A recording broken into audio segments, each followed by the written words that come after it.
The sun beats down on the vast, arid plains of Iran, illuminating a civilization of breathtaking scale and complexity.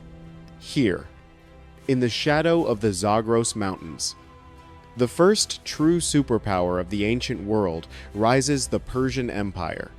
It is a land of hanging gardens, golden palaces, and a king of kings who rules over 40% of the global population.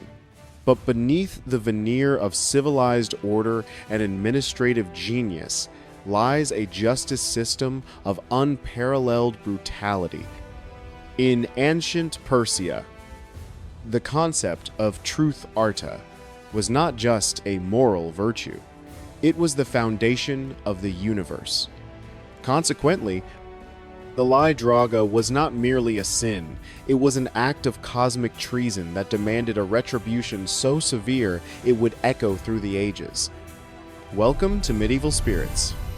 Today, we are going to walk the blood-stained path of Persian justice. We will stand in the courtrooms where judges sat on chairs upholstered with human skin. We will peer into the Tower of Ashes, a silent execution chamber designed to kill without leaving a mark.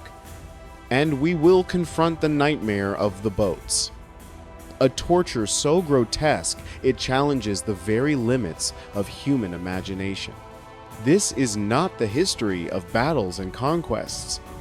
This is the history of pain, engineered by a state that viewed suffering as a necessary tool for maintaining order. The screams that once echoed through the dungeons of Persepolis have faded into silence, but the records of their torment remain, carved into stone and written in the ink of terrified historians. Many empires made up the Persian Empire. It was ruled by a number of imperial dynasties for almost 2,500 years, starting 600 years before the Common Era. Its center was in what is now Iran. The Persian lands were controlled by 5 different dynasties. The first was the Achaemenid dynasty, which was led by Cyrus the Great and took over the ancient lands of the Babylonians, Lydians, and Medians. It ruled over most of the old Middle East at its peak. It was the first Persian Empire, and it reigned until Alexander the Great took over the area. The beautiful city of Persepolis was its ceremonial capital, and its laws were made and implemented by many state governments. The first Persian Empire and the dynasties that came after it did not allow slavery in general, except for war prisoners, which was rare for the time and region. They also freed the Jews from Babylonian captivity. It and the groups that followed it made important contributions to art and science. Herodotus wrote in the 5th century that they taught their children to be very honest with others. Herodotus said that lying was the worst thing that could be done in the Persian lands. Lying was often a capital crime that could lead to death. Lying was one of many crimes that could lead to death. And people were put to death in ways that caused them a lot of pain before they died, often for days. In this video, we will be covering crimes and punishment in the 5 individual dynasties, which comprised the Persian Empire. The ancient Persian word for punishment meant to question.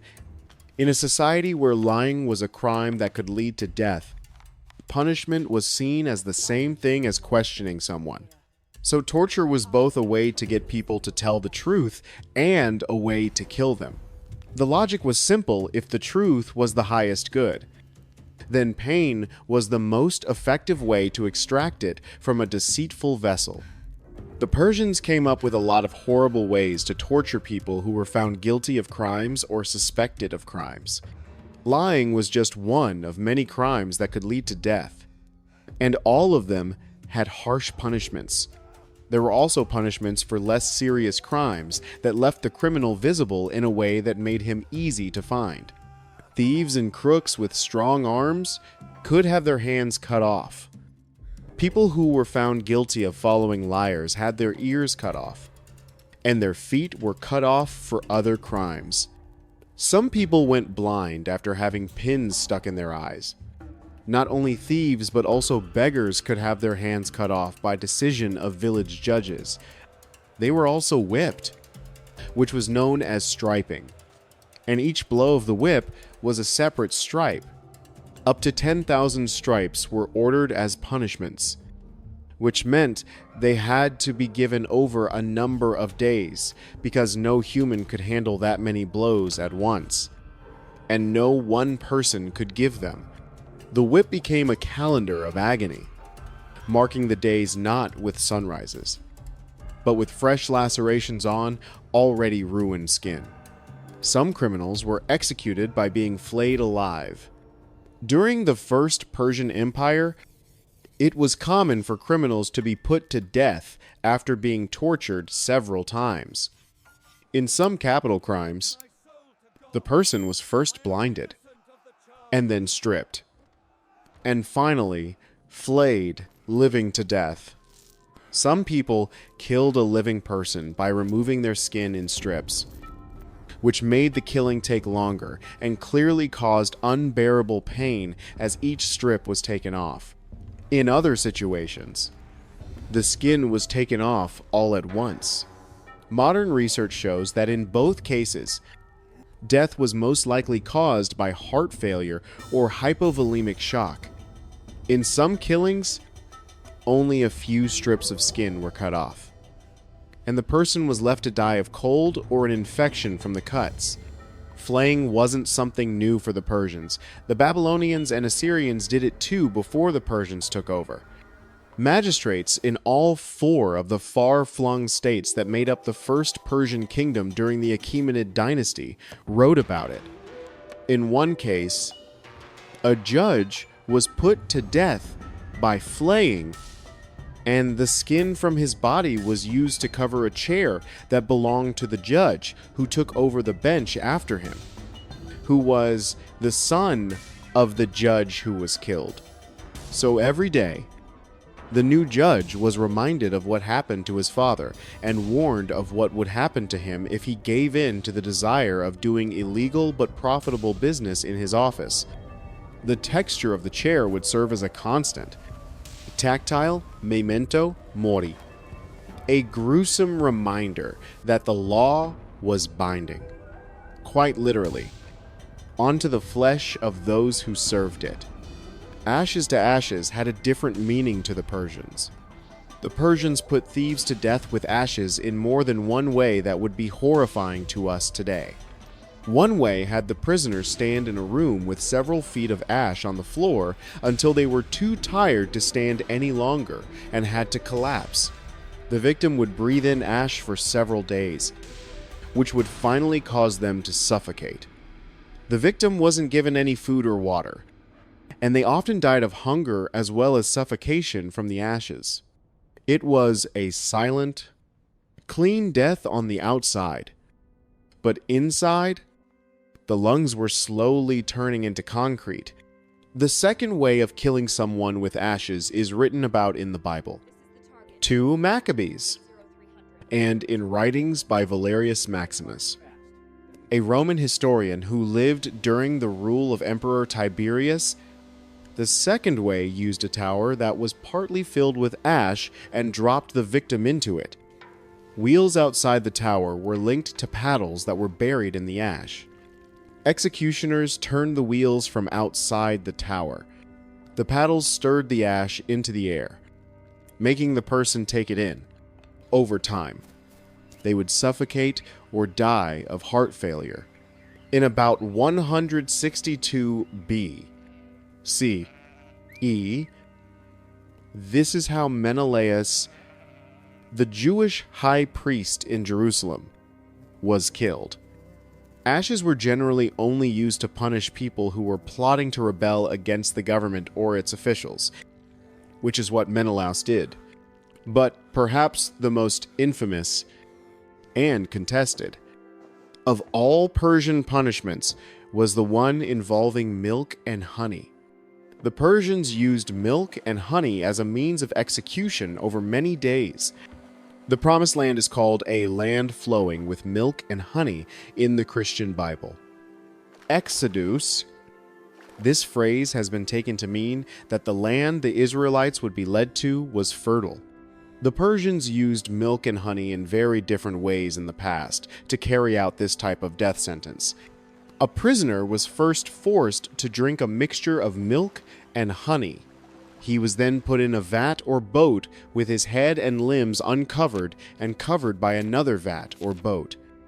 Afterwards, the same milk and honey mixture was spread on these, and the vessel was floated into a pond or other still body of water. The milk and honey they ate gave them diarrhea, which made them thirsty, and the bugs and flies liked their uncovered skin and limbs. Biting insects would slowly eat the victim while they were still alive. The maggots that lived in the flesh would hatch from the body parts, and the body would start to break down before death came and ended the victim's pain. The victim essentially became a living incubator for decay, their own body betraying them as it provided sustenance for the swarm that consumed them. The victim's skin was even more open to attack by parasites because it was lying in urine and feces. The victim was helpless to fight them off.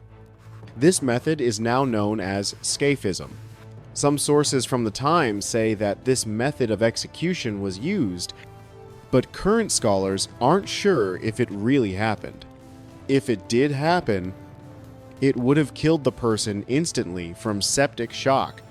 The Persians may have used burial of living persons as a means of execution. Herodotus said that during Xerxes' war in Greece, people were buried alive, with their heads down in the ground. 19 Greek boys and girls were sent to the town of Enia Hodoi to be buried by Persian doctors. It was clear that the killings were done for religious reasons rather than to punish criminals. Herodotus also wrote that King Cambyses had the same thing happen to a dozen Persian noblemen. Herodotus says in his story of the execution that it was ordered for no clear reason. This is thought to be because the king was said to be insane, which was backed up by other stories. Herodotus also wrote that living people were buried alive as part of a religious event that was ordered by queens, such as Queen Amestris, who was married to Xerxes, as a way to thank the gods of the earth for giving her a long life. Amestris had 14 children of Persian royalty buried head down while they were still alive. Herodotus was the only person who wrote about burying the living as a way to kill them, and his stories are the only ones that support this idea, since Herodotus didn't give any sources. Experts aren't sure if the events he wrote about really happened, even though many people say they did. Molten metal was used as a device for punishment. Lying people were said to have had molten metal put into their ears and on their eyes by Queen Persian. Ancient Zoroastrian texts talked a lot about molten metal as a way to test how pure someone's soul was. If someone's soul was pure, it could be put on their body and not hurt them. But if they were guilty of lying and believing other people's lies, it would hurt their health, most likely. The story about Queen Persian using molten metal is not true.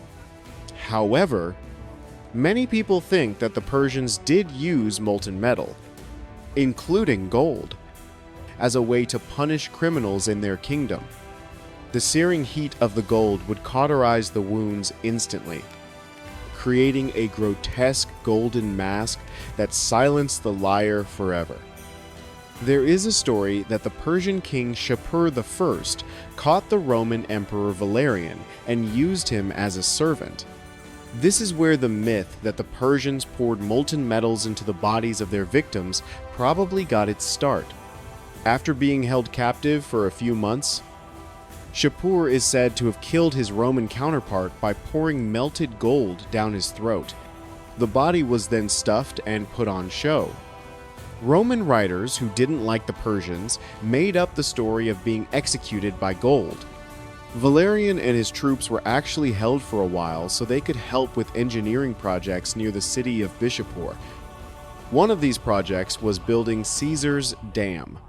They were let go when the dam was finished. Using trees to kill convicted thieves is often reported as a Persian practice. A British magazine was the first to report that the Persians would hang thieves from trees, but there wasn't much evidence to back it up other than stories. The magazine British Register, Volume 34, said that the Persian king ordered all of these killings and that he never let crooks go free. In reality, Persian law said that robbers should be punished by having their hands cut off. The British Register says that thieves were killed by pulling the trunks of 2 trees together and then tying them together with ropes. The thief was then tied to 2 trees, with 1 arm and leg tied to each tree. The ropes that held the trees together were then suddenly cut, and the trees snapped back into place, slicing the poor thief in half as they did so. The body parts were hung from trees that were usually found along the empire's roads. This made the trees a good deterrent for thieves who might have been thinking about robbing passengers on the road. Many people have told the story that the Persians used this way of execution and punishment, but there isn't much proof of it. The story started with British diplomat James Morier, who wrote about it in the British Register in 1808 after meeting with the Persian king. Stoning was a common form of execution in ancient Persia. Many ancient books, including the Old and New Testaments, the writings of Josephus, Herodotus, and others, talk about stoning as a way to kill someone. The sound of the trees snapping back would have been like a thunderclap, a violent report that announced the immediate and total separation of the victim's anatomy. It is still done today. The biblical accounts say that the person is killed by being hit with stones. Heavy stones were also used in other ways to kill people in Persia, both as part of questioning and after someone was found guilty of a crime.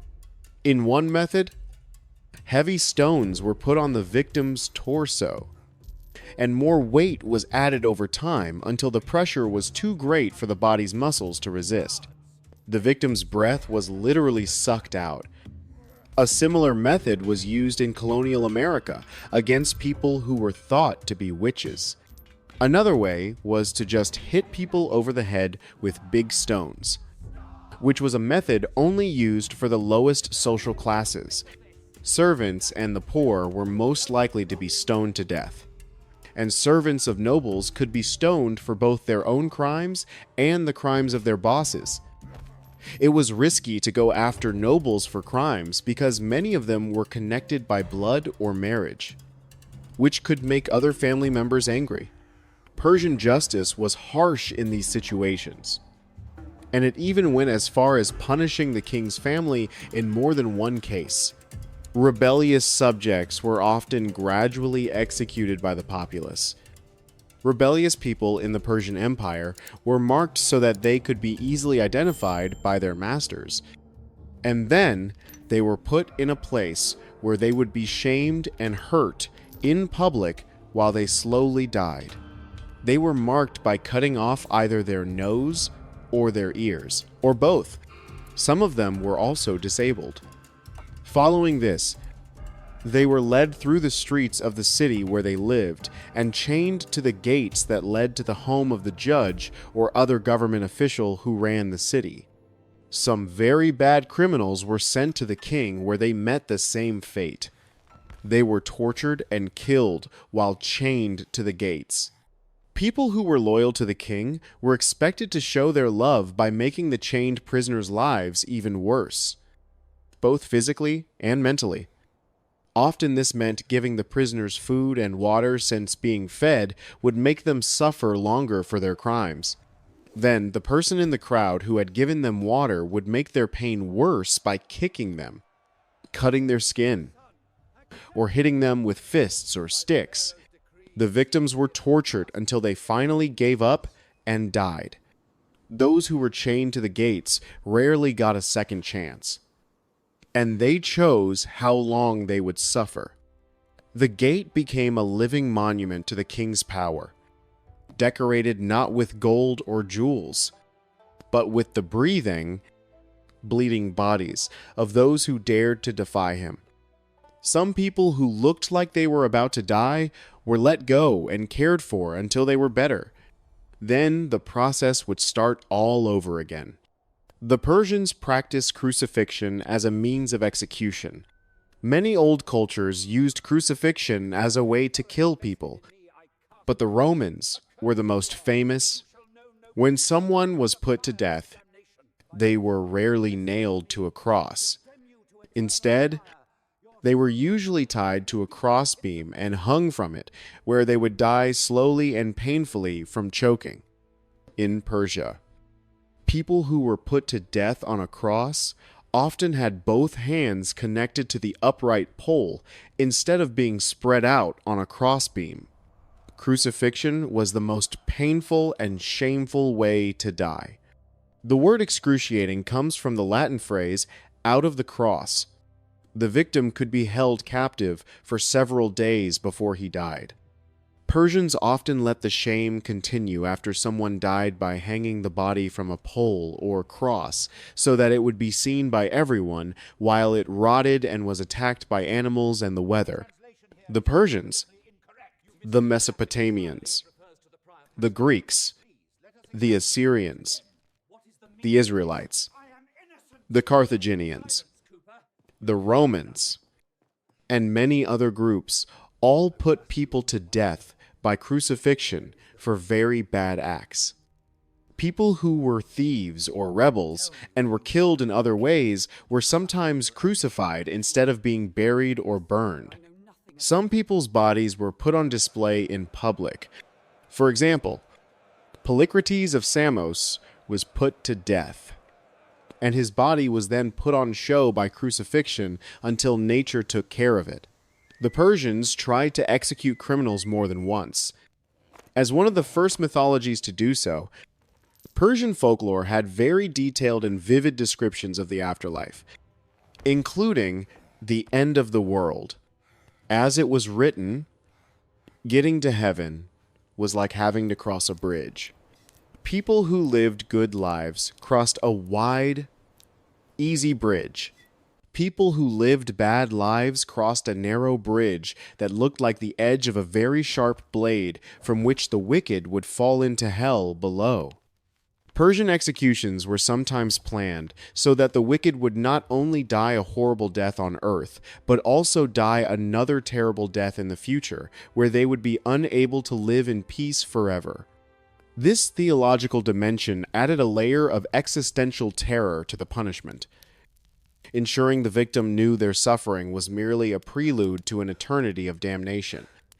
Impalement was a method of Persian torture and execution. Putting a criminal on a sharp stick and driving it through the ground was a way of killing people in the ancient world, and in some Western European countries well into the 16th century, and even later. Herodotus wrote that when Darius, king of Persia, took over Babylon, he put more than 3,000 prisoners on spikes. Records of Darius himself support this.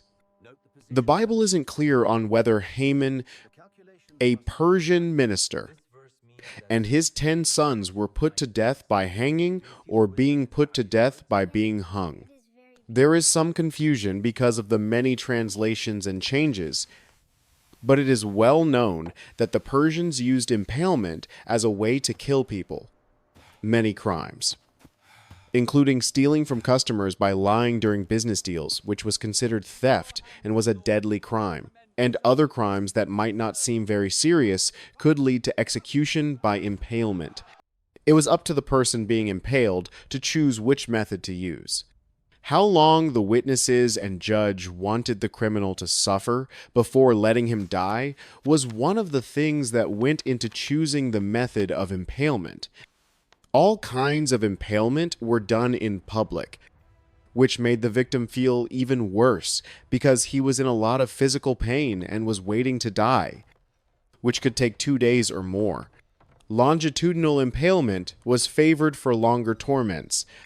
A criminal who had been sentenced to longitudinal impalement was put face down on a slab, and a cut was made in his body near the anus.